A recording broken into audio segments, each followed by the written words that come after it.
prayer. In the name of the Father, and of the Son, and the Holy Spirit. Lord God, we thank you for our faith. We thank you allowing us to be born in this Knanaya community. Lord, help us to understand more about our Catholic faith and our Knanaya community. Help us to appreciate the values and traditions, and also try to follow your way, so that by following the example of our forefathers, we also follow the true path to enter into the kingdom of heaven. Lord, bless this gathering. Bless all who help us in this program. We ask this in the name of Jesus the Lord. Amen. Okay, please be seated. So be cheerful, don't talk to one another, don't move from your seat, and then save the questions also to the end, because this is going live. Okay? 3, 2, 1. Action. Okay.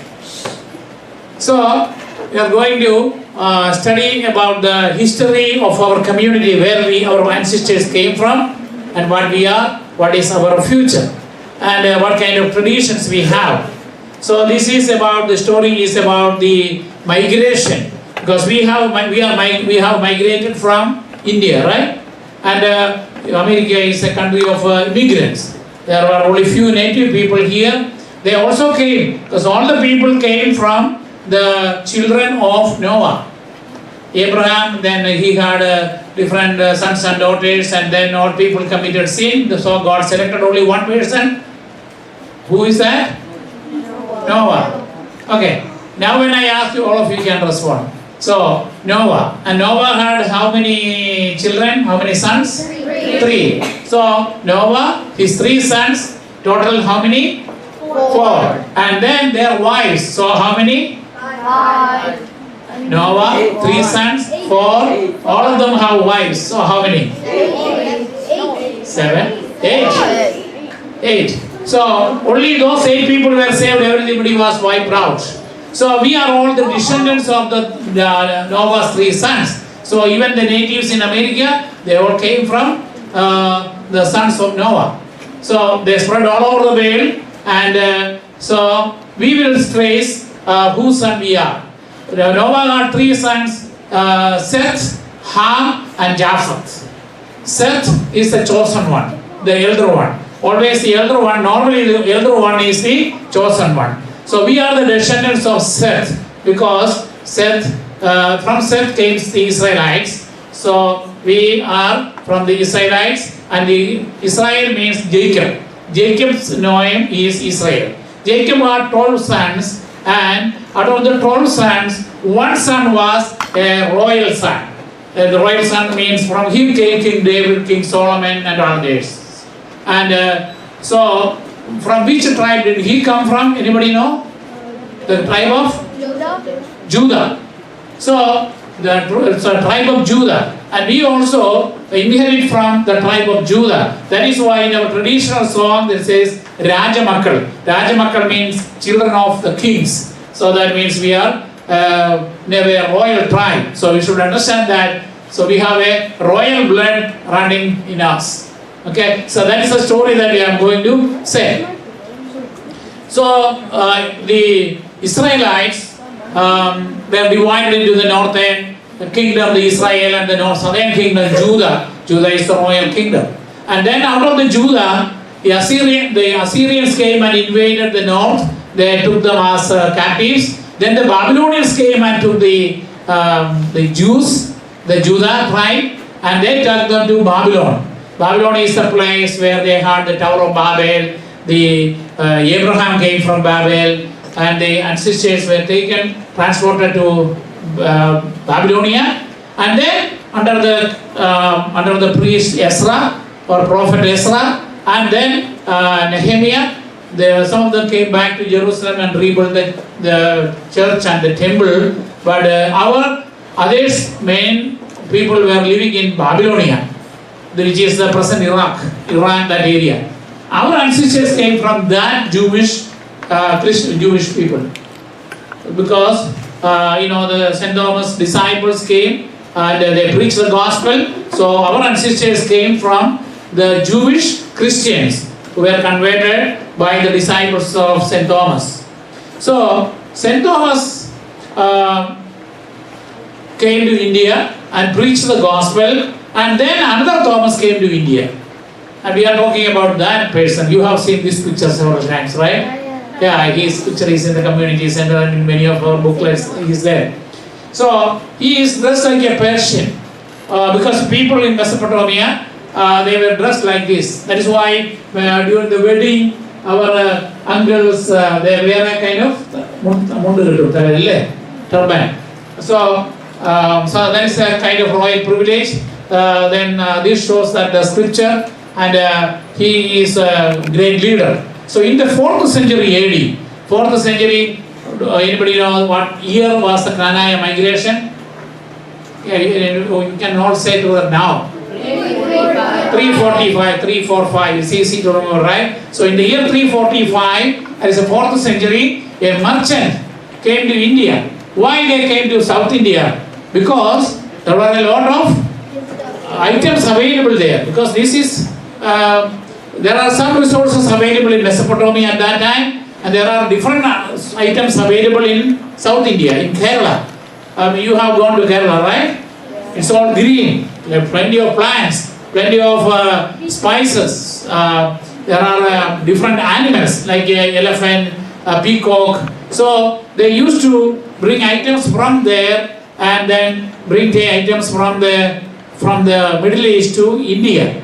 India do not produce that, or especially Kerala doesn't produce that much gold. But our ladies, even our men are fond of gold. Why? Because gold was coming from these countries to Kerala. And our people in India, they have sufficient food, sufficient spices. What they need? They need only gold or silver. But they don't produce it there. So these merchants like Thomas Knanaya Community or Thomas of Knanaya will bring all those valuable gifts to Kerala.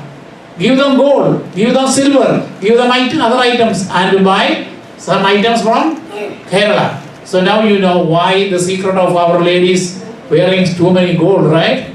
Because from the olden times onwards, we got plenty of wealth from other countries because of our resources. Other ladies don't have that much, they are not so much fond of gold. Anyway, so this man came to India. From where did he come from? You will notice this is the present division of Iraq, Iran, Saudi Arabia, Kuwait. So this is the place called Knanaya. So Thomas of Knanaya is from this area. And then he used to ship items through river, and this is a main port also here, Hus. And so he used to come from here, and the Knanaya migration also happened from this area, present Iraq. This is Ezra. And then from here they go all the way to, by ship, to Kerala. So Thomas of Knanaya had a business center at Hus. I showed you the Hus in Iraq. He had warehouses, camel caravans and ships for trade. So he was an owner of ship, was a rich guy, rich merchant. And then what they did, Hus was an international trade center, and ships were going from there to India and China for business. So this is a kind of route map. See, people from here. See, this is from our parents' ancestors came from. They had taken all the risk to come to here. This is Kodungalur. So they come all the way by ship. There was no flight there. There was no computer, no iPad, iPhone, nothing like that. So, and no compass, no engine. They have to depend on the wind. So it was a risky travel at that time. Now, so Kodungalur in the present Kerala was a great harbour in India at that time because of the business. So when you get a chance to Kerala, ask your parents to take you to Kodungalur, because Many of our ancestors are buried in Kodungalur because they lived there for many years. And then they moved inside the Kerala when the Muslims came and invaded them. And they had 3 churches there. So this is the picture of one side of the Kerala, and this is Kodungalur. And here is the North Parur, Alua, Kakanad, Muatuvada. So our people in Kochi, Ernakulam. So our people are from here, this area.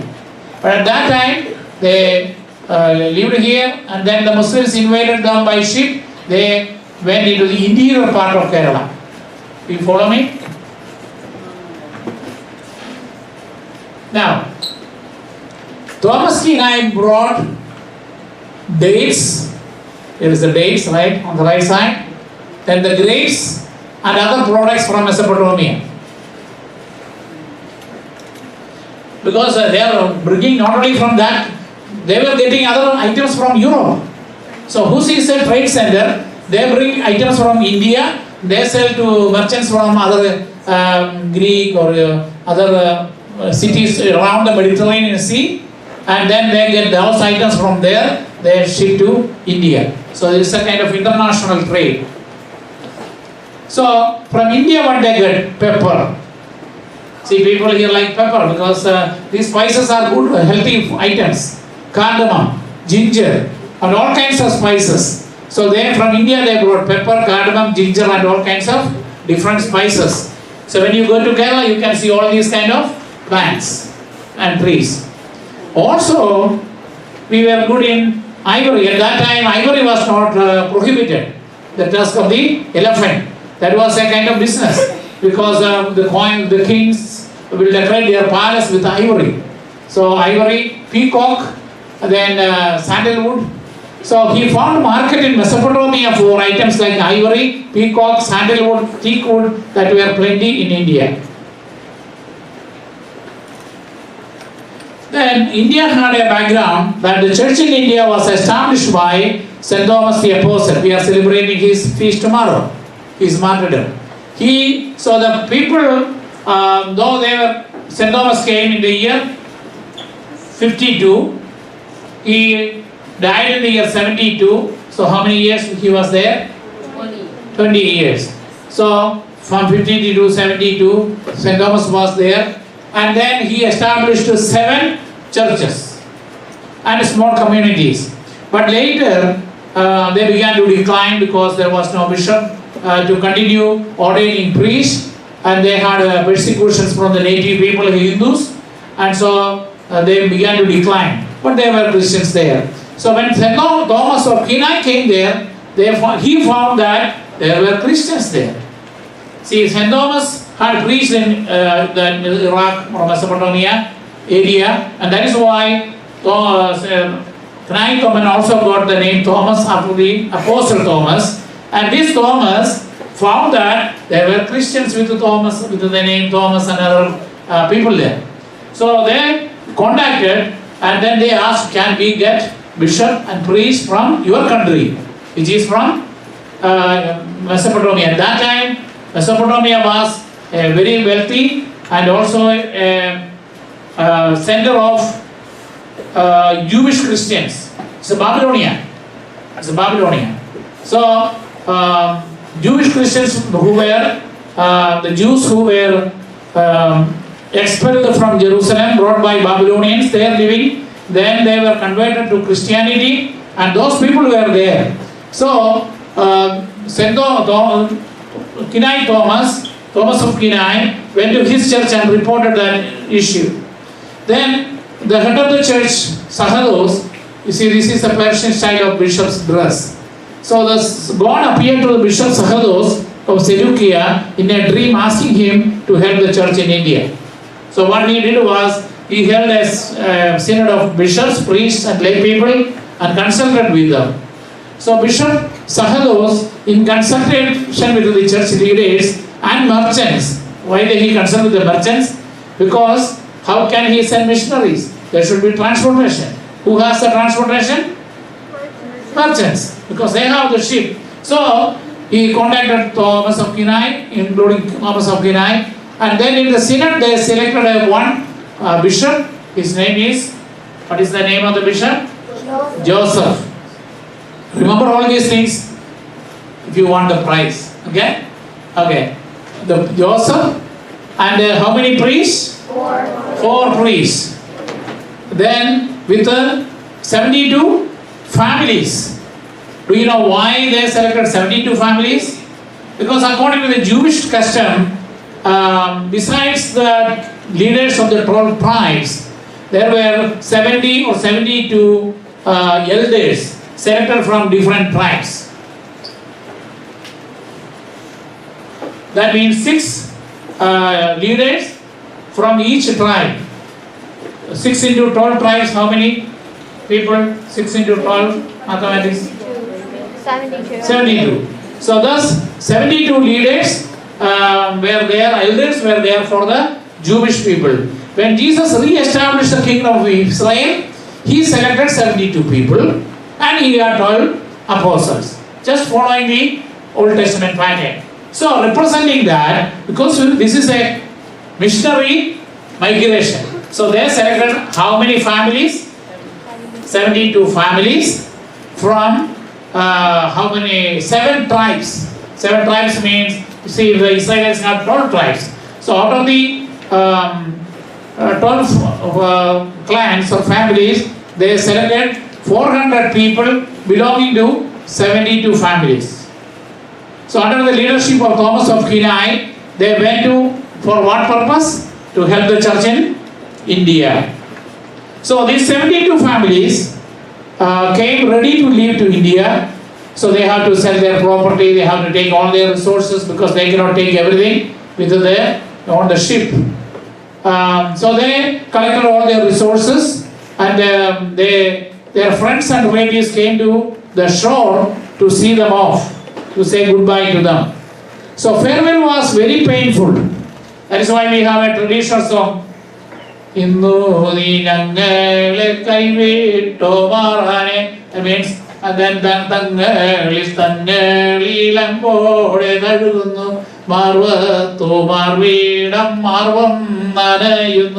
means they were hugging one another, they were shedding tears. It is like a farewell. They are never going to see again because they are going forever. There was no communication like the modern times. There is no airlines, no telephone. So that farewell was very painful because they were to sail on rough seas under the mercy of wind. So people can die, and really some people died. And then the journey would take months. Sea pirates could attack the ships. Bishop Sagados blessed them, and people embraced one another, shedding tears. Now, the Bishop Sagados promised to send bishops to the future, in the future also. So we were, the church in India was ruled by the bishops from Iraq or Desa, or the Knanaya bishops really, were ruling in India up to the 16th century. Our bishops were coming, not native bishops. They were all bishops from the original place of Knanaya. So we can say Knanaya bishops were ruling up to 16th century. So Bishop Sagados promised to send bishops in the future also. He advised them to send, to keep the commandments and the sacraments. So he advised them to keep the commandments of God as well as the 7 sacraments. And he asked them to stay united. So when you go to a foreign country, you stay united so that others cannot attack you. So they said goodbye to all and their land forever. They started their journey to Kodunallur in southwest coast of India. So how many ships they traveled? Two in the picture, but actually three. So everything is symbolic. Three ships can be religious, meaning the Trinity, and then the 7 clans or 7 tribes representing 7 sacraments. Then the 72 families representing the 72 elders or the 72 disciples of Jesus. So because the olden times people were memorizing things, so there should be some pattern of remembering. Then on the way they visited the tomb of Prophet Ezra and received his blessings. See, the olden times the tomb was built like this. It's kind of, Muslim, Persian culture. It's not actually Muslim culture, it is a Persian or Arab culture. And why they go to the Prophet Ezra? Prophet Ezra, when you book, there are only few chapters for the book of Ezra in the Bible. But there is a very interesting story that has a lot to do with the Knanaya community. Because, see, when the king of Persia, after the Babylonian captivity, Babylonians were attacked in a bloodless revolution by the Persians. Then the Persians gave freedom to the Israelites, to the Jews, to go back because there was a prophecy that the Persians will give them freedom. So the prophet Ezra was not only a prophet, he was a priest also. He took some people to Jerusalem, and then he noticed that in Jerusalem the Jews married also the pagan ladies. That means they did not keep endogamy. Have you heard the term endogamy? No? Endogamy means marrying from the same community, and if somebody marries outside the community, they cannot belong to the community. So that is the practice of endogamy. So Jews were practicing endogamy because it was the commandment of God. There are a lot of references in the Bible that God asking the Israelites, because you are a chosen people, you are not supposed to hate anybody, but when you marry from your own people. Abraham, his son Isaac, his son Jacob, Jacob's sons, except Joseph, they all married from their own tribes, and there were instructions on that. But Joseph could not marry a Jewish lady because early when he was young he was sold to Egypt. So he married an Egyptian lady, and then his sons also married Egyptians. That is why though Joseph had a privileged position, he could not inherit the leadership later, his tribes, because they were mixed tribes. Whereas the Jews and the priestly tribe, Levites, they were all keeping endogamy. So this prophet is, what happened was when he went to Jerusalem, what did he notice? Many people married from other communities. What is the issue? Why the Bible is insisting that the Israelites should marry from their own community, even from their own tribe? They should not mix with their tribe also. Because when they inherited the promised land, they were assigned, each tribe was given an area. And that tribe should keep up their area. And they should not marry another tribe so that this property will not move to the other one. So they have to marry from their own tribes. So that was the rule. Here what happened was, that is why we can say Joseph, Saint Joseph is from the tribe of David. So legally, Jesus, legal father, not biological father, legal father, Joseph was from the tribe of David, because it was one of the Solomon's son. Then Blessed Mother was the biological mother, and she is also a descendant of David. That is why Jesus is son of the David, both the mother and the legal father. That is what we see in the genealogy given by Matthew and Luke. Luke says Jesus genealogy tracing back to David, and both Joseph and Mary are from the tribe of David. So Ezra noticed also the reason why they were asked to marry from the same tribe was because often the non-Israelites or the Gentile women will be worshipping pagan gods. So even if you notice, if a Catholic boy marries a Hindu lady, later what happens is, I know some cases, Both of them do not go even to the temple or to the church. Lose their faith. Or some people, when a Catholic marry a Hindu, he might become a Hindu. Or when he marry a Muslim, he might become a Muslim. Because a pagan lady, when she marries, she will bring the idols of the pagan gods to her house.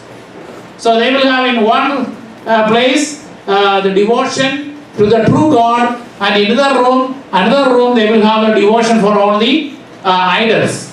So because of to keep up the faith, they were insisted that they should marry from the community. Ezra noticed that the Israelites in Jerusalem, the Jews in Jerusalem, were mixed married, and they were also worshipping idols.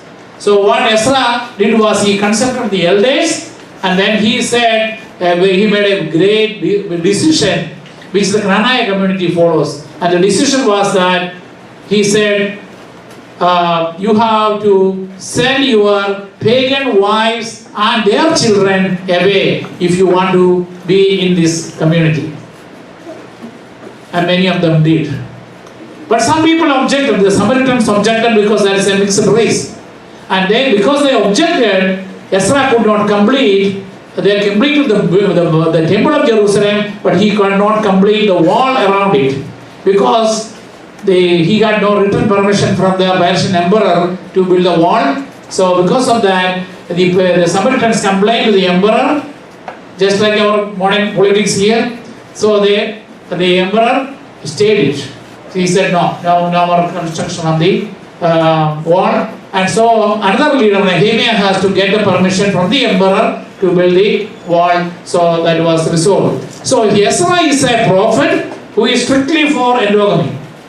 That is why our ancestors went to the tomb of Ezra and they prayed there, and maybe they made a pledge that when they go to India, they will keep the endogamy. Did you get this idea? Maybe it's a little complicated history. Okay. Now, the three ships reached the Persian Gulf and moved into the Indian Ocean, and the wind and tornado tossed the ship, because those were small ships, not a big ship. So some travelers got sick and 2 died in the ship. Bishop Joseph prayed with the people for the dead. So if the people died on the ship, what can they do?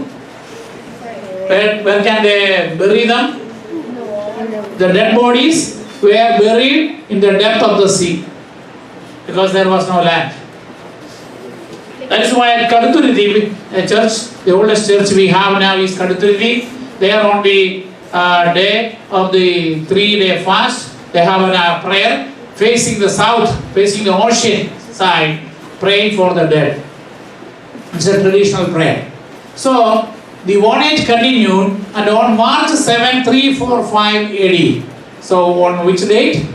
March 7, 345 AD. March is the 3rd month, 7 sacraments, 3, January, February, March, 3rd month, right? Easy to remember?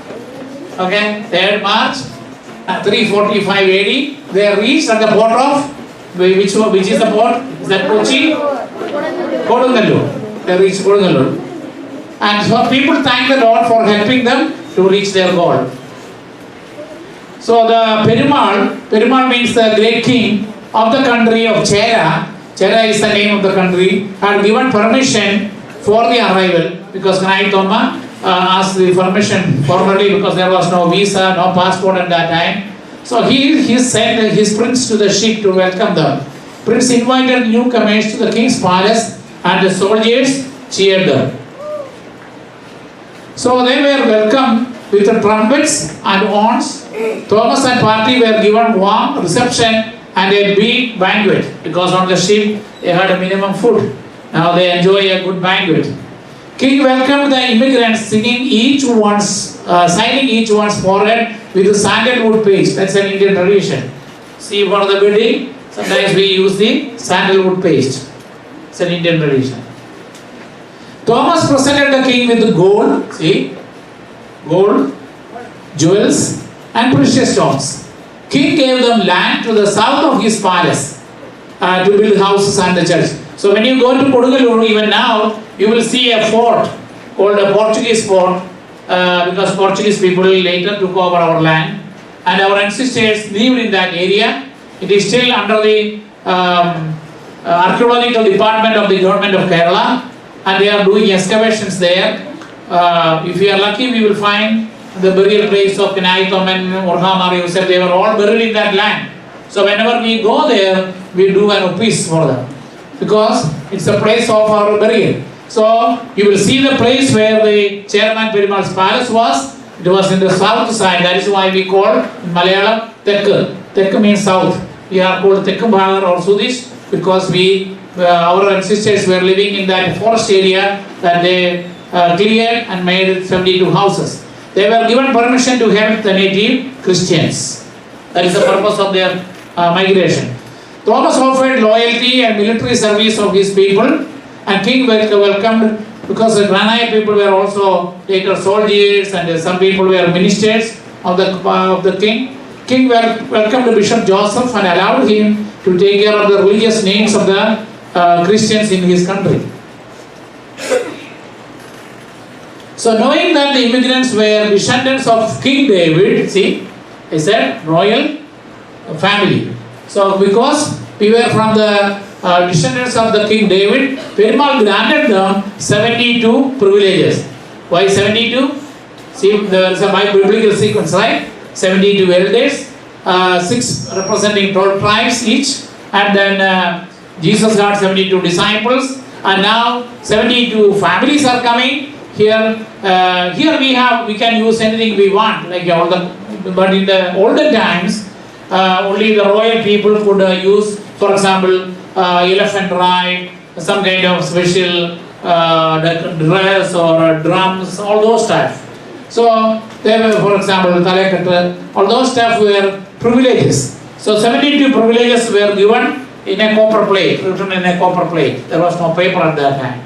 So this is some samples. 72 privileges include drums, palanquin, that means riding. The people will carry them. Elephant ride. That is why for the Knanaya wedding, the bride and the bridegroom will be considered as king and queen, and like a royal queen and king, they were taken on the elephant, not limo. And here we have limo instead. That was the limo of the olden times. Holy Community. Elephant ride was one of the royal privileges. Here, if you have money, anybody can hire a limo. But in the olden times, the elephant ride was reserved for the royal families. So we had that privilege. The immigrants built 72 houses and a church. Since they lived in the south of the palace, they were called Sudish or Tekku. So the local Christians came to receive the blessing of Bishop Joseph. The Knanaya people had to strengthen the local church in India, whereas they did not marry from the local Christians. But in India, there was a tradition of, if you are a Hindu or a different caste of the Hindu, the Brahmins will marry from Brahmins, or if you are a low caste, you can marry from that tribe. That is the normal custom. And they will exclude anybody if they marry from outside the community, especially the royal or the higher caste. So Bishop of Seleucia kept his promise by sending bishops regularly to India. So when Bishop Joseph died, we were getting bishops. Now, we are coming to Bishop Joseph and Thomas of Knanaya lived long, happily in Kodungalur. When they died, both of them were buried in the church they built in Kodungalur. At that time, prominent people were buried in the church. If you go to Europe, ancient churches, you will see kings and bishops, cardinals all buried and in the church, inside the church. So they were buried in the church they built in Kodungalur. In the site, we now have the ruins of the Portuguese fortress. Underneath lays a slab which says Thomas of Knanaya and Bishop of Uraha. Then Knanaya people have their own churches, Knanaya churches like we have now, and like missions we have. We also share sometimes with the northeast. And then this was a prominent bishop. When he was a priest, he was trying to get our own diocese from Rome.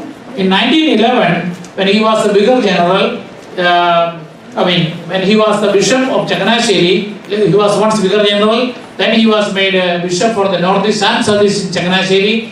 Then he applied for a separate diocese for all the Knanaya community, and in 1911, this bishop was made.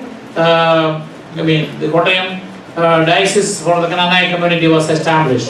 Then what our bishops do as the leaders of the community, Bishop Mankit, and then Bishop Chulaparamil, Bishop Thomas Tarail, Bishop Kuriakos Kundasheri, now Bishop Matthew Mutholath. And his auxiliary is the bishop you met yesterday, Joseph Pandarasheri. They are always trying to build up as much organizations and institutions as possible.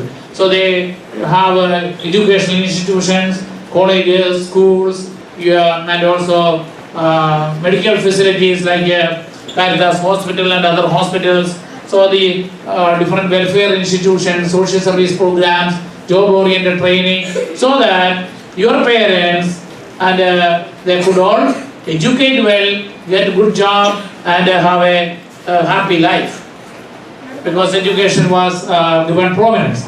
When our people gather, we have a different culture compared to other people. So the Knanaya people follow their age-old customs and traditions handed down to them from their forefathers. They sing ancient songs like Puradana Patanam, Martho Menmeyalunnu Thudangunnu. You don't know that?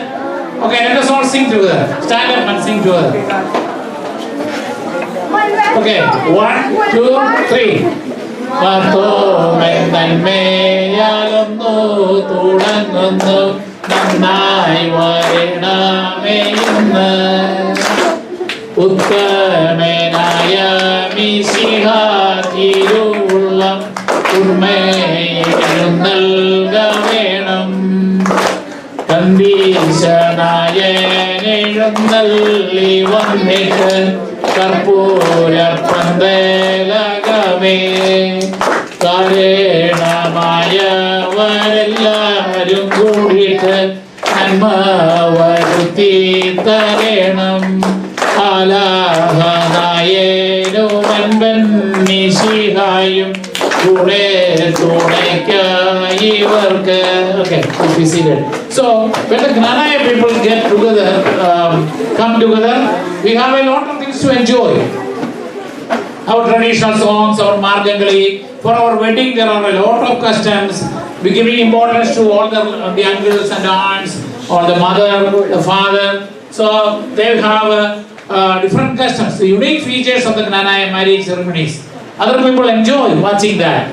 And also we have the Margangali. This is the Nerevalak in the middle representing Jesus, the light of the world. And then there are 12 people singing around representing 12 apostles. And they are praising or singing what the missionary journey of St. Thomas the Apostle. So the players stand around a lighted lamp representing Jesus, and they sing song of the history of the St. Thomas and others. Women, the ladies began to play Margangali, which is only a later addition. Now the last slide. Oh, sorry.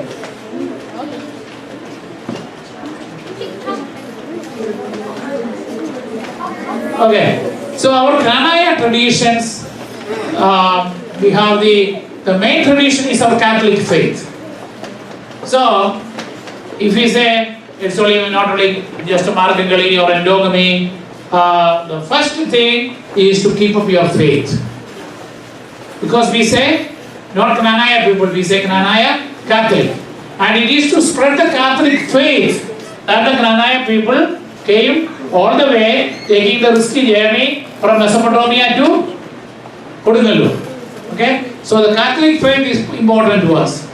So also, in Kerala, we speak Malayalam. We don't have any Syriac language. The Syriac language or the Aramaic language, Syriac is also Aramaic language. Aramaic language is the language spoken by Jesus. So what is the language Jesus spoke? Aramaic. Aramaic is a modern version of Hebrew language.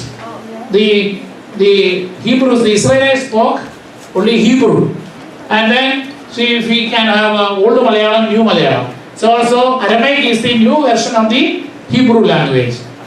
The Greek language is the one brought by Alexander the Great, the Greek people.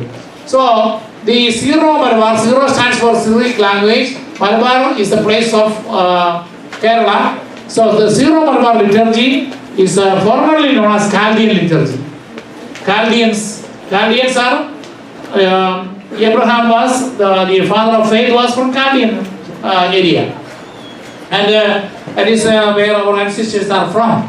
So we got the Chaldean format of Holy Mass through the Knanaya migration. So we should, this is not our Latin rite. We have, Latin rite is their kind of pagan background. The Syriac or the Eastern rites have a background of the Hebrews or the Jewish background. So it is our liturgy that we share with others. Bishop Joseph brought that. The four priests, they did the Syro-Malabar or Chaldean Mass there, and then they began to spread to all the people in Kerala. And so our Knanaya traditions include first Catholic faith, second Syro-Malabar liturgy. What did they do when they migrated to Kodagalu? They built 72 houses and a church. Then they had, when they began to spread, for convenience sake, they built 2 more churches. So here we have the Sacred Heart Church, St. Mary's Church. So also they had St. Thomas Church, St. Mary's Church, and St. Kuriakos Church. 3 churches.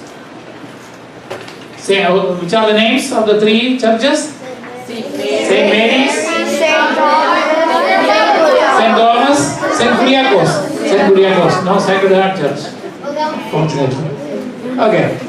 And then endogamy. Endogamy was strictly enforced. They had to marry from their own community, otherwise they have to leave the community. Knanaya wedding customs. So then Knanaya culture, we have the food, special foods, blessing, our hospitality, our family support, everything. So we are a community of celebration. Celebrating our faith, celebrating our liturgy, having our own churches. Our weddings should be, they always have their weddings and baptism, all the sacraments are done in our own churches. And that is what we should do. So, when you have, if you are going to get married or if you are going to become priest, your ordination should be, your wedding should be in what church? In our own church. Not go and search for other beautiful churches. If your church is not beautiful enough, you spend money and make it beautiful. Is our church beautiful? Yes. Okay. Because according to the Bible, our churches should be like a garden. That means the Garden of Eden. There should be beautiful decorations there. That is why we use different art and architecture for the churches. You go to St. Peter's Basilica. You go to all the basilicas of Rome. You go to all different cathedrals in Europe or Mexico. You see all the churches with the golden color, with the beautiful decorations, with the art, because they were all good artwork. Not like many of the American parishes where they have a plain background. That is not the church format. It should be like heaven. Heaven should be like the Garden of Eden. And it should have golden color. It should have a mixture of other colors, but gold and white are important. Okay, now this is the end of the class.